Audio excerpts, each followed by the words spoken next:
Namaste viewers, welcome to Gnana channel. In this video, in this episode, we will try to understand the Yoga Sutra 17, the Sutra of Patanjali, Sutra compiled by Patanjali. This appears in the Vibhuti-pada, the 17th Sutra. This speaks of Sarvabhuta Rutugnana. We can call it as Sarvabhuta Rutugnana. We will try to understand what is this Sarvabhuta Rutugnana and then how it is being defined. But before we go to the details, I request you to please like, share and then subscribe to my channel. Now we will come to this Sutra. The Sutra is, I'll recite the Sutra. Śabda pratyayānām itaretara adhyāsāt saṅkaraḥ tat-pravibhāga Samyamat sarvabhuta rutugnānam. Now we'll try to understand each word and then go to the summary. First is śabda. He says śabda artha. Śabda means sound or word. Artha means meaning. That is sense of that śabda or object which that śabda denotes. This is śabda artha. The next he uses the word pratyayānām. Pratyayānām means of the ideas or mental impressions or whatever that is recognized here.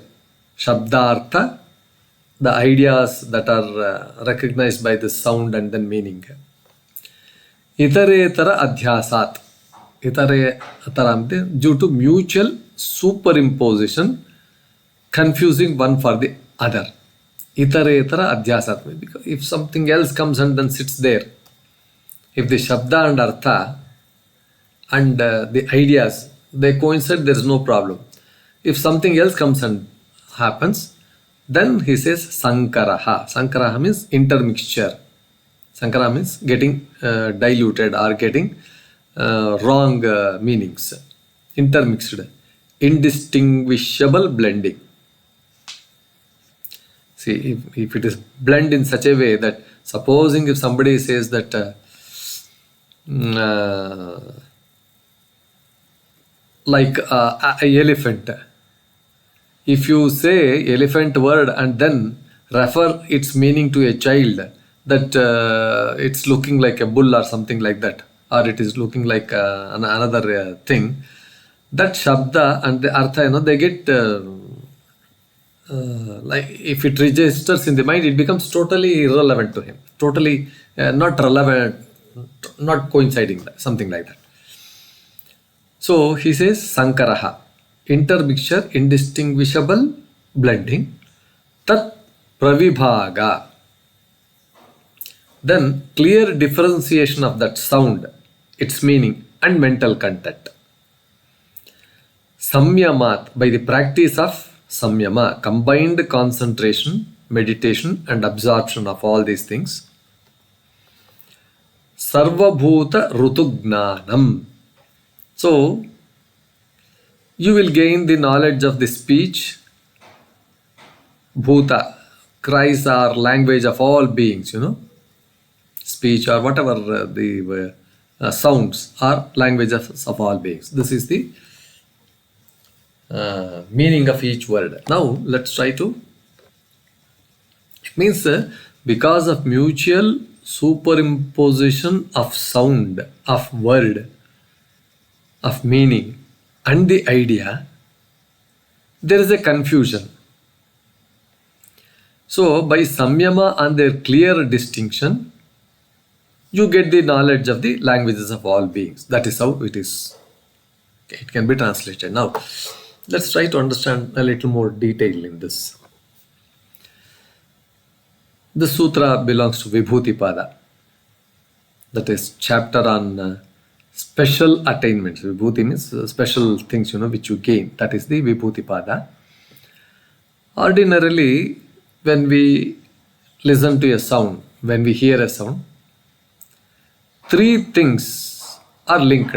Three things are tightly linked. We can say inseparably linked in the mind.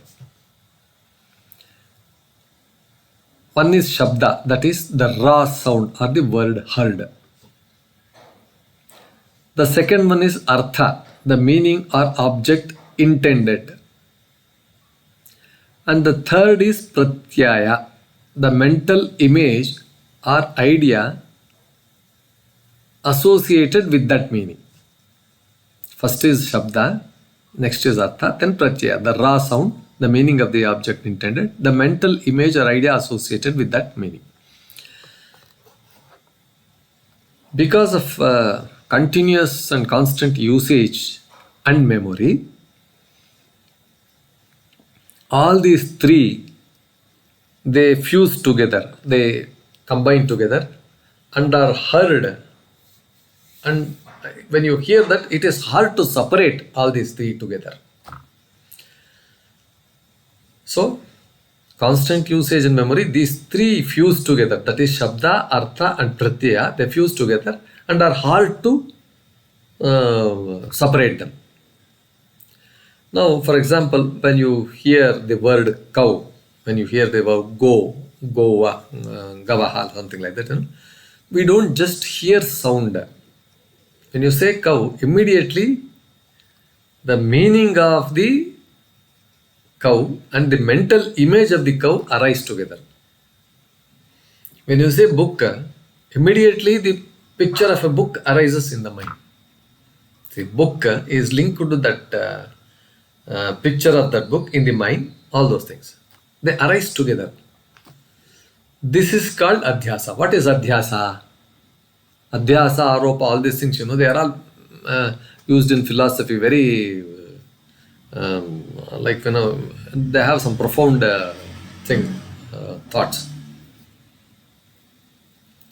Here it means this name of an object, say elephant, say house, say a bird, whatever you say, whatever name you hear, this is associated with that object, and immediately in the mind that object appears. That object also appears there.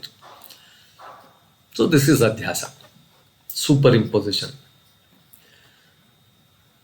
For a sadhaka, for a yogi who is practicing Samyama, however, he gets a better clarity, he gets a higher clarity, because he can distinguish the sound in its pure vibration,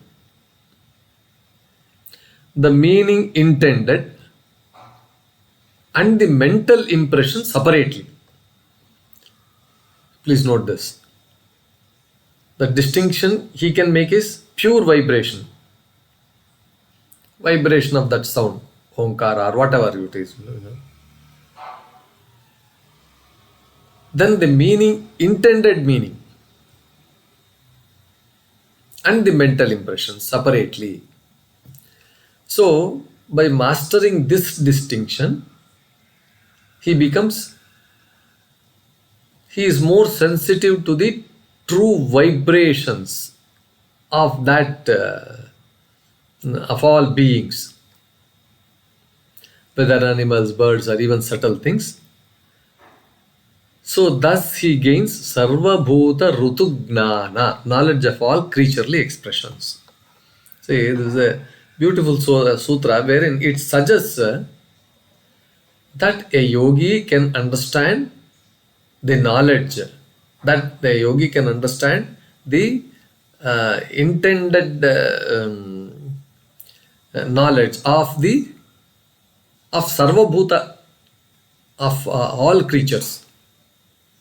So here you can say animal languages he can understand, birds language he can understand, subtle things he can understand by mastering this distinction of what?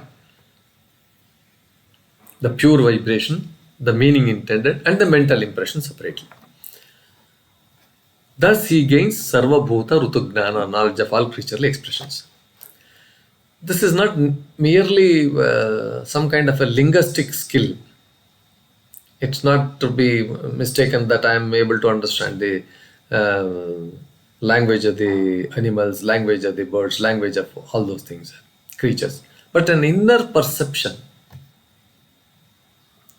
where sound is grasped in its purest form, in its purest essence, and its connection with consciousness. So sound, consciousness, pure form, consciousness, like this. So this is the meaning of this sutra. Now, śabdortha prutak gnayate yoginaha dhyānabalat. Say, the sound śabdartha, he will be able to know it. The yogin knows the sound separately from the meaning of that power of meditation. That meaning, by his power of meditation, he is able to understand it. Pratyapasya śabdena saha saṅkaro nivartate vivekena. So this discernment, this removes the confusion of ideas with that sound. Tasmat sayogi sarvabhutānām bhāṣām jnānāti or janāti. Therefore, that yogi understands the speech of all beings. This is the gist.